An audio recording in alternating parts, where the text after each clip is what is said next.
جس طرح کی میری کالیگ نے بتایا، وزیر اعظم صاحب کے معاونی خصوصی 2 آف دیم، 2 ان میں سے انہوں نے ریزائن کر دیا ہے، لیکن ان کے ساتھ کوئی اکاؤنٹیبلٹی نہیں ہوئی۔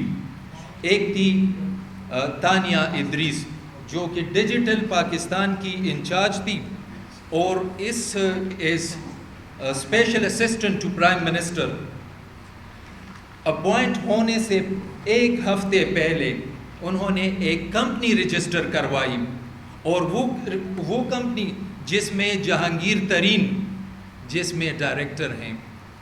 تو یہ کانفلکٹ آف انٹرسٹ نہیں ہے تو اور کیا ہے؟ تو اور اس کو پھر اربوں کے کانٹریکٹس دیے ڈیجیٹل پاکستان کی۔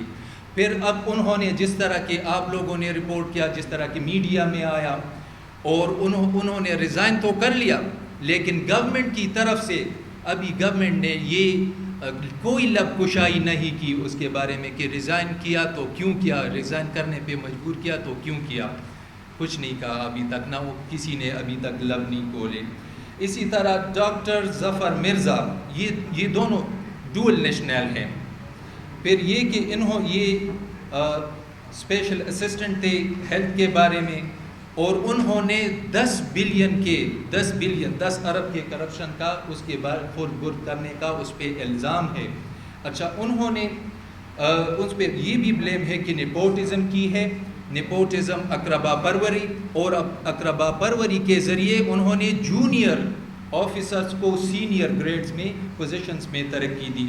پھر یہ کہ انہوں نے یہ پرائس ہائکس جو دواؤں کی تھی اس کو بالکل کنٹرول نہیں کر سکے، اور دوائیں کتنی مہنگی ہو گئی ہے، میری کالیگ نے بھی بات کی اور آپ سب کو بھی معلوم ہے۔ اسی طرح جو را مٹیریل پاکستان میں میڈیسنز بنانے کے لیے انڈیا سے امپورٹ ہوتا ہے اس کو بھی مس ہینڈل کیا۔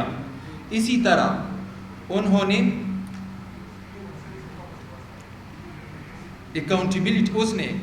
نے بھی ریزائن کیا، لیکن اکاؤنٹیبلٹی کی کوئی بات نہیں ہے۔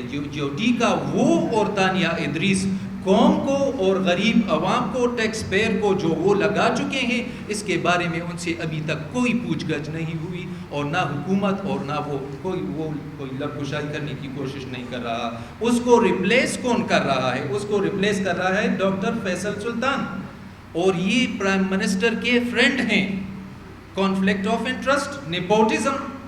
اب اچھا، یہ کہ ان کی جگہ یہ الیکٹڈ ممبرز، وہ کیوں؟ ان میں کوئی اتنا کمپیٹنٹ نہیں ہے کہ یہ سیٹ لے سکیں۔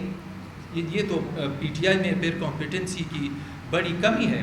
پھر یہ کہ اسی طرح ہم ٹرانسپیرنسی کس طرح ایکسپیکٹ کر سکتے ہیں؟ اکاؤنٹیبلٹی کب ہوگی؟ جب وہ ان کی طرح لوگوں کو لائیں گے اور ان سے کوئی پوچھ گچھ نہیں ہوگی، ان کی مرضی جب آئے جس کو ٹیکہ دینا چاہیں اور جب ریزائن کرنا چاہیں۔ Thank you very much.